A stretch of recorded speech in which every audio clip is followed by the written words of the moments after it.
Ceux qui prétendent que les salles de jeu sont des endroits immoraux sont surtout les personnes de la génération précédente. Mais à l'heure actuelle, la plupart des gens pensent que c'est un endroit que l'on peut fréquenter quotidiennement. Les dirigeants des salles de jeu commencent à concevoir la salle de jeu comme un endroit où l'on vient s'amuser entre amis, en famille ou bien en couple.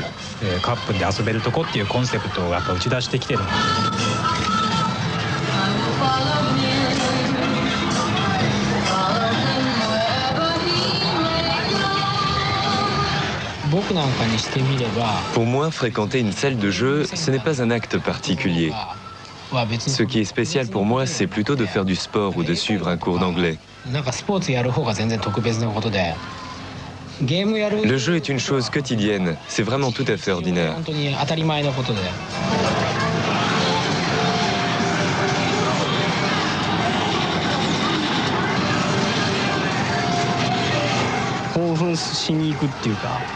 En jouant à des jeux de combat, je peux communiquer avec les autres. On communique à travers le jeu. Je trouve ça assez excitant. C'est ça, hein? Oui, à travers la machine, comment dire, on communique entre nous.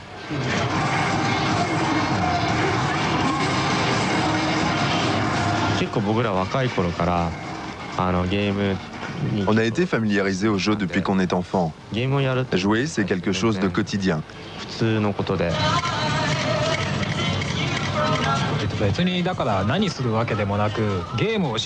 ne vais pas forcément dans une salle de jeu pour faire quelque chose de précis. Parfois, je n'y vais même pas pour y jouer. Simplement, c'est mieux que de rester lire à la maison. Je m'assieds avec les autres, je bois des jus de fruits, je discute. Par contre, si un type vient me provoquer un peu, on s'affronte en faisant un jeu de combat. La salle de jeu est une prolongation de ma chambre, c'est comme ça que je le vois. Si je ne m'entraîne pas tous les jours pour améliorer ma technique, je ne peux pas continuer à vivre.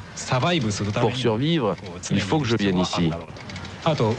Les gens disent souvent que les salles de jeu sont bruyantes, mais les jeunes comme nous aiment les endroits bruyants et obscurs, comme les nightclubs ou les salles de jeu. Dans les nightclubs, tout le monde s'amuse jusqu'à l'aube, sans que ça ne choque personne. De la même façon, nous, on va dans les salles de jeu. Et à mon avis, les types qui vont au nightclub et les accros de jeux vidéo vivent un peu dans le même univers.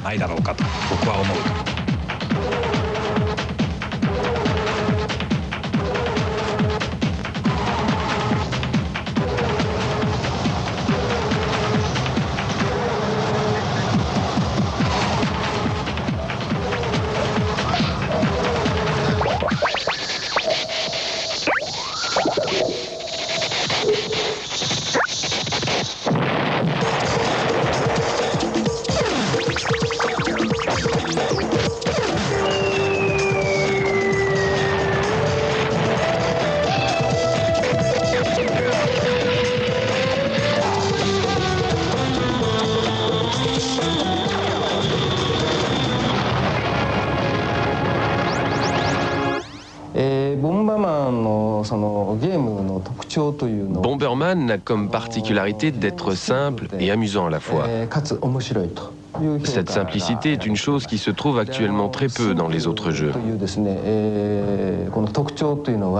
Le principe du jeu, c'est que le personnage gagne en puissance et en pouvoir au cours de la partie. On arrive au terme d'un niveau en abattant ses ennemis. Le principe fondamental de Bomberman est là. Il s'agit de poser des bombes qui exploseront au bout d'un certain temps. Si le personnage touche la bombe, bien évidemment, il meurt et la partie se termine. La bonne technique de progression du jeu consiste à déposer des bombes tout en maîtrisant le timing.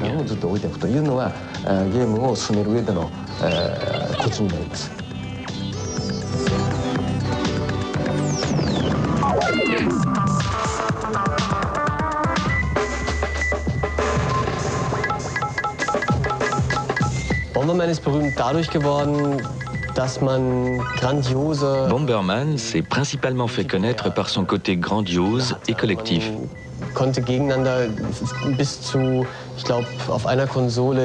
Sur une seule et même console, une dizaine de joueurs pouvaient s'affronter simultanément. Autant de participants sur un jeu vidéo, c'est tout de même assez exceptionnel. Ça prend presque l'aspect d'un jeu de société. Bomberman peut se prévaloir d'une tradition assez ancienne. Mais du point de vue technique, il y a eu récemment un grand bond en avant. Bomberman 64 vient de sortir sur Nintendo 64, la console la plus performante à l'heure actuelle.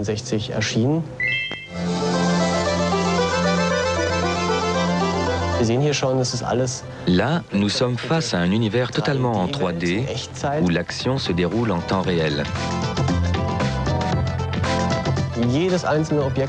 Tous les objets que nous voyons sont des objets en 3D, à quelques exceptions près, comme certains éléments de décor qui sont dessinés de façon plus classique. Tout le reste est entièrement en 3D. Le but recherché par les concepteurs était de donner un maximum de plaisir aux joueurs. Dem Einzelspieler halt eben auch Spaß bringt.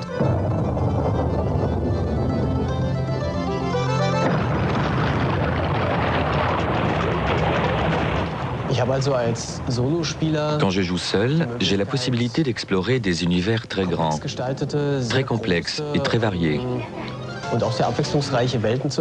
À chaque niveau, le but est de trouver un adversaire bien précis pour l'affrontement final. Dans cette situation, je dois parer quelques attaques assez pernicieuses. Bomberman offre la possibilité de guider les mouvements de la caméra. On peut faire pivoter l'angle de vue, on peut zoomer d'avant en arrière ou d'arrière en avant. La nouveauté, et c'est cela qui fait que ce jeu vidéo ne s'adresse pas qu'à des enfants, c'est la manette analogique. Cette manette réagit au degré d'impulsion que lui donne le joueur. Je vais vous montrer. Si j'appuie faiblement, Bomberman avance lentement. Si j'appuie un peu plus fort, il commence à prendre de la vitesse. Et quand j'appuie encore plus fort, il se met à courir.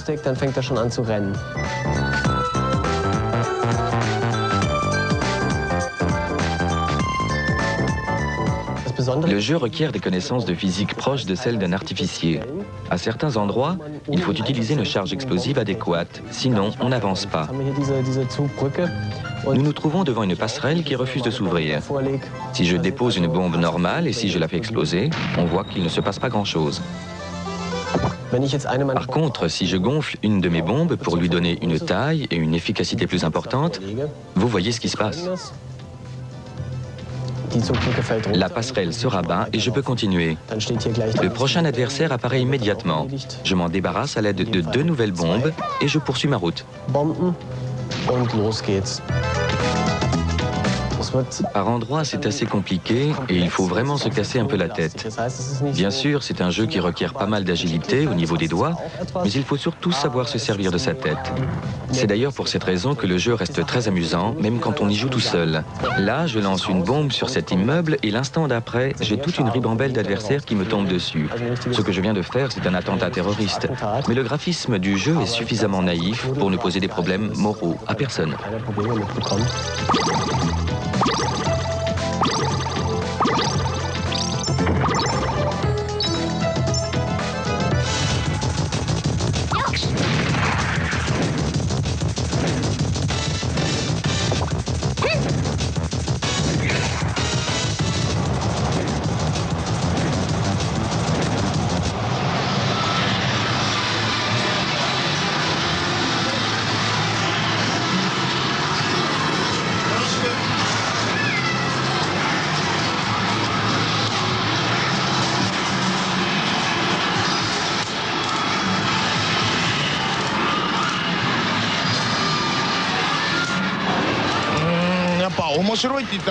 Ce qui est amusant, c'est de voir comment on peut entrer dans le personnage. Au niveau du système de jeu, l'intérêt réside dans la liberté de mouvement que l'on peut avoir avec un seul bouton et un seul levier. C'est intéressant d'exploiter toutes ces possibilités. Les jeux auxquels on peut jouer chez soi ont beaucoup progressé. Techniquement, il n'y a pas de différence entre ces jeux-là et ceux que proposent les salles de jeu. Ils sont vraiment bien faits. Alors pourquoi aller en salle de jeu, en payant? Je pense que tout le monde se pose la question. Dans une salle de jeu, il y a une ambiance, il y a un espace. C'est différent de la maison, surtout pour le combat. Chez moi, si je fais un jeu de combat, je joue tout seul, je me sens seul. En revanche, si on vient dans une salle de jeu, on peut combattre quelqu'un que l'on ne connaît pas. Ça permet de juger son niveau par rapport à une personne, de se mesurer à un autre adversaire que l'ordinateur. Par contre, les jeux de rôle, les jeux d'aventure, les énigmes, on ne peut pas y jouer dans une salle de jeu. Le temps d'une partie est bien trop long. Il existe donc une différence fondamentale entre les jeux qu'on a chez soi et ceux avec lesquels on joue en salle.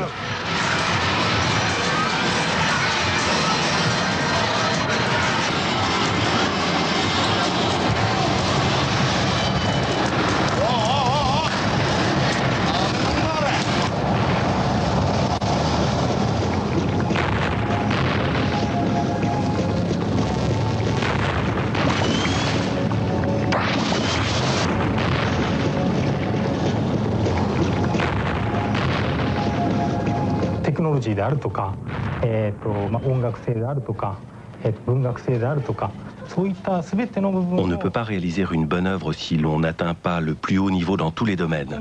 La technologie, la musique et l'écriture.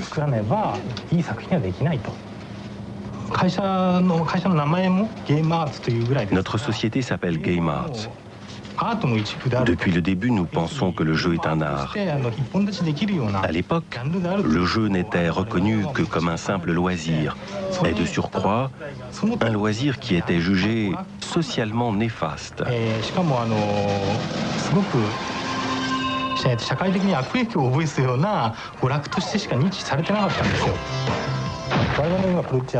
Le projet que nous réalisons en ce moment s'appelle Grandia.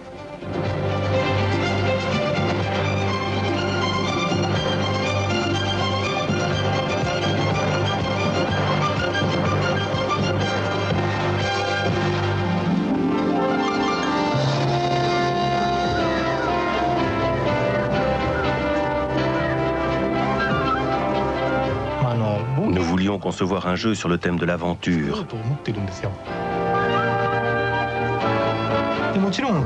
Ce jeu évoque l'époque des grands voyages maritimes, mais c'est simplement un thème. En complément, nous avons créé un univers fictif qui possède sa propre vision du monde.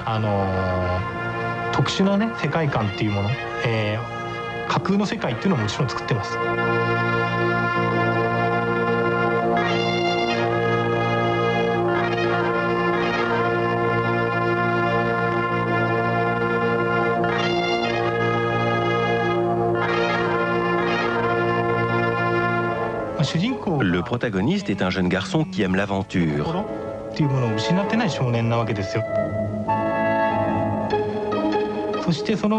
Le héros est jeune et il a un regard très optimiste sur l'avenir, notamment sur le sien. Il a également une grande confiance en lui.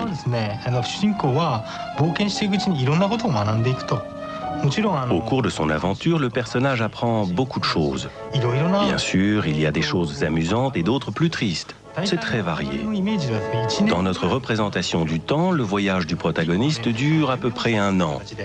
L'âge du protagoniste a été fixé à 14 ans. C'est une période de la vie où l'on réfléchit à beaucoup de choses. Le héros vit un tas d'aventures, il rencontre de nombreuses personnes et grâce à ses multiples expériences, il devient peu à peu adulte.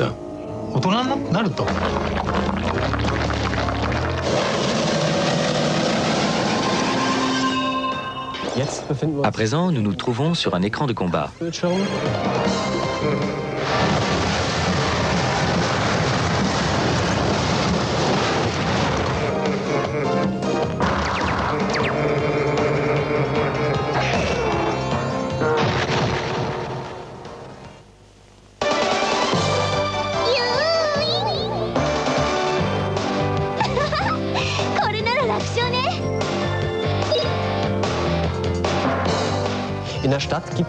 Dans la ville, il n'y a pas vraiment d'ennemis. En tout cas, il n'y a pas de monstres. Les habitants de cette ville savent apparemment se défendre. Par contre, le joueur a la possibilité de s'adresser à tous les personnages qu'il rencontre dans le film. Évidemment, la capacité de mémoire étant limitée, les habitants de la ville n'ont pas grand-chose à dire. Le dialogue reste assez banal, mais au moins il a lieu. Les habitants ne sont pas seulement là pour faire de la figuration.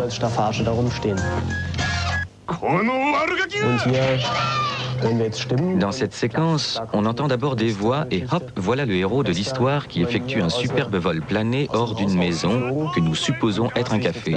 Il est suivi par un soldat qui ne lui veut visiblement pas que du bien. Le héros entre en scène un peu à la manière d'un anti-héros. Il donne l'impression d'être un genre de rêveur qui n'a pas son pareil pour se mettre dans le pétrin et qui aurait peut-être même un léger côté vaguement voyou. Ce n'est pas le super-héros rayonnant aux dents blanches, c'est un être avec lequel le joueur peut s'identifier. Donc là, nous assistons à quelques échanges d'amabilité, suite auxquels le héros se prend encore un bon coup de poing sur la cafetière. Le soldat, après une nouvelle bordée d'insultes, retourne tranquillement boire un coup au café.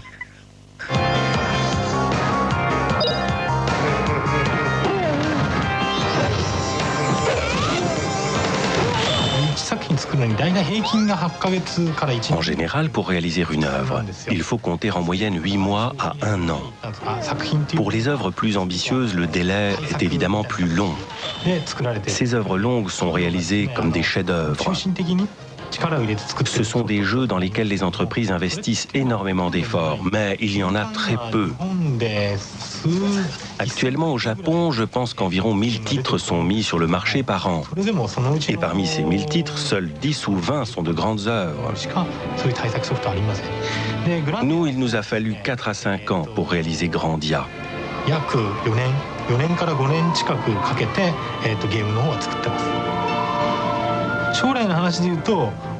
Pour l'avenir, il est évident qu'Internet nous intéresse beaucoup. Mais à l'heure actuelle, l'infrastructure du réseau n'est pas encore assez développée pour être suffisamment simple d'utilisation pour les jeux. Par contre, lorsque le réseau se sera développé, je pense que les joueurs pourront utiliser le jeu comme moyen de communication à travers le monde entier.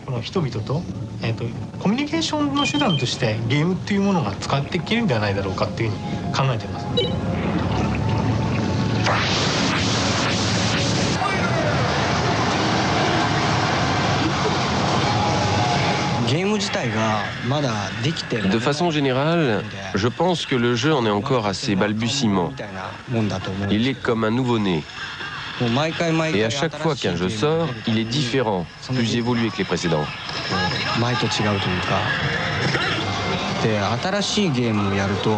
Quand je joue à un nouveau jeu, je découvre un tas de choses. Des sensations ou des émotions nouvelles. C'est l'une des raisons pour lesquelles je ne peux pas arrêter le jeu.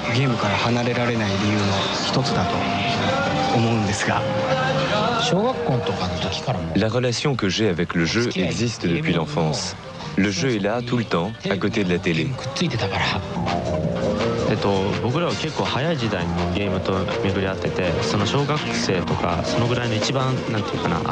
Nous avons rencontré le jeu très tôt, à l'école primaire, une période où l'on a très envie de s'amuser. Nous avons été aspirés par le jeu. Le jeu, c'est un monde qui nous domine, et je crois que maintenant, on ne peut plus s'en échapper. L'influence qu'il a sur nous depuis l'enfance est très forte. Mais quand je dis on ne pourra plus s'échapper, ce n'est pas forcément négatif. Pour moi, avoir rencontré un tel univers, c'est plutôt quelque chose de positif.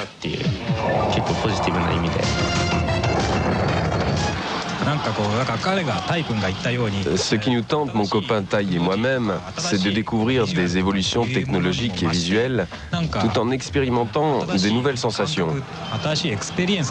De ce point de vue, il y a quelque chose de séduisant dans le psychédélisme et le mécanisme de transformation des sensations. C'est comme quand on vit une expérience psychédélique avec une drogue. On ne peut plus reculer. Le jeu nous donne la sensation de vivre plus intensément. C'est le même attrait que celui de la drogue.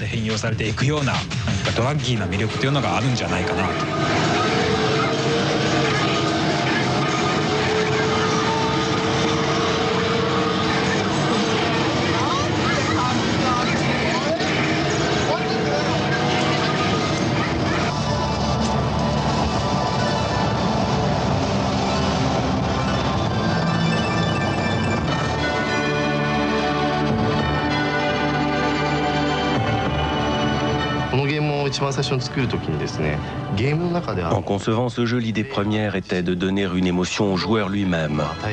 Nous voulions faire de ce jeu un monde féerique et onirique. C'était la priorité.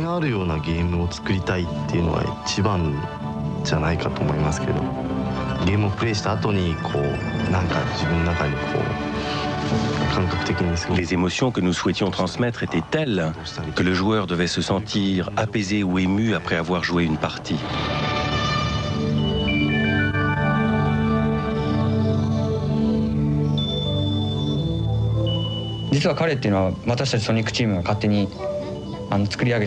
Le héros n'a pas été créé par l'équipe Sonic. En réalité, c'est un personnage qui existe dans le cadre de nos rêves. C'est la personne qui a le caractère symétriquement opposé à celui de la personne qui fait le rêve.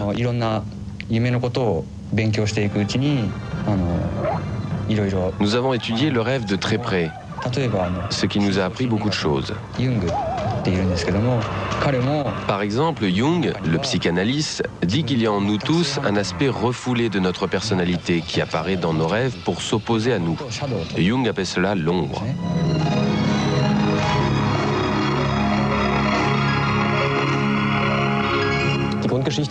Dans cette histoire, il y a deux enfants, Clarisse, que nous venons de voir à droite, et Elliot, que nous voyons ici à gauche. Leur but est de prendre contact avec un kobold du pays des cauchemars. Knight est une sorte de kobold dissident du pays des cauchemars et il a envie d'aider les enfants.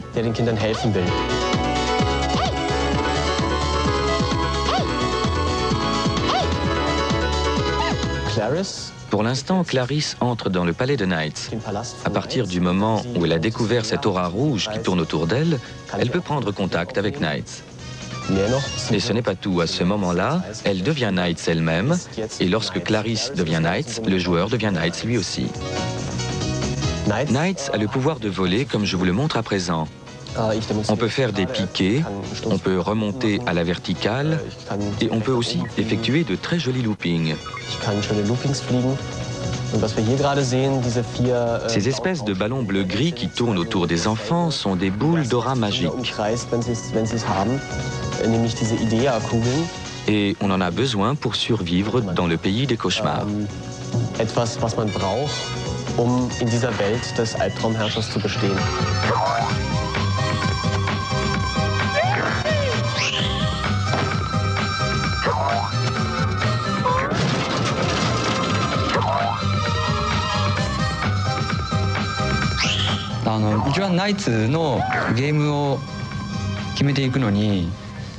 Quand on a décidé de faire Knights, j'avais en tête la vision de la plongée sous-marine. Donc je voulais donner à l'image une sensation d'apesanteur, comme si on volait réellement dans le ciel. Mais en fait, c'est dans l'eau que ça se passe. Nous l'avons fait en nous inspirant de ce sport, la plongée sous-marine. Cette sensation d'apesanteur est plus forte que le plaisir de jouer.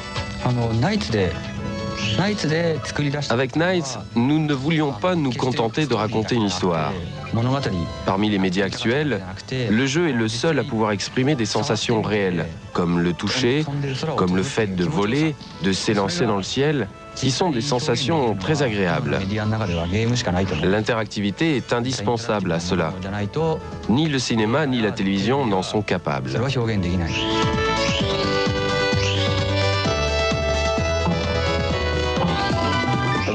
Quand on se promène dans Nights, il faut trouver un bon équilibre et savoir résister parfois à l'envie de faire des cabrioles ou des exercices de voltige. Là, je viens de me faire rattraper par un kobold qui me fait faire une culbute sur moi-même. Ça me fait perdre du temps, mais ce n'est pas bien grave. Évidemment, il faut exécuter des figures de voltige, car c'est cela qui rapporte. Mais il ne faut pas perdre de vue le facteur temps, qui est toujours limité.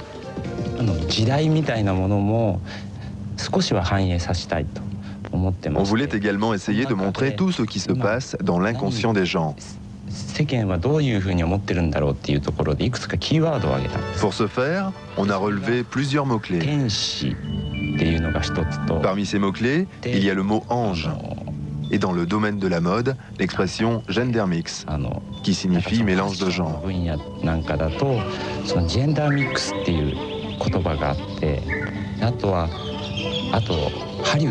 Pour Hollywood, nous avons choisi les termes « horreur »,« rêve » et « espace interne ». Le héros n'est ni une femme, ni un homme. C'est un être vivant qui existe dans le rêve de tout le monde.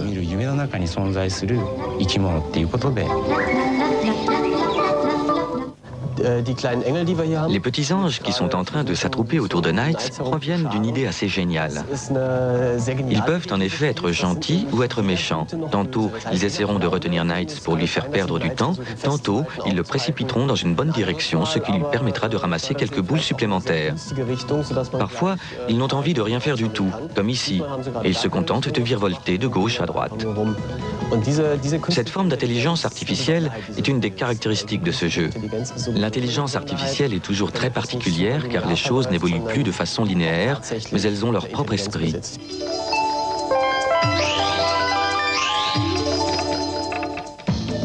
À présent, le temps est écoulé et l'enfant quitte Nights en tombant, hélas pour lui, tout droit dans les bras du réveil matin.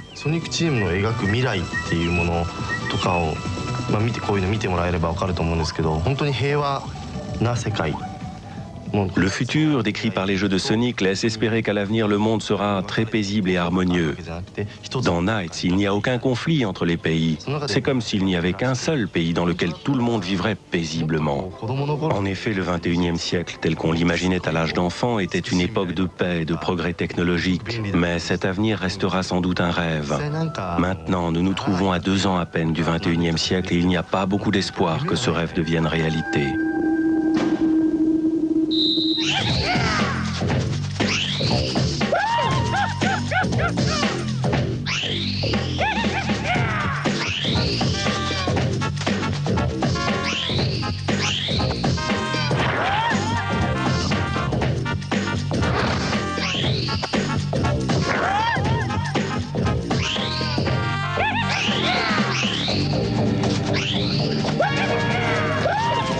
Woo!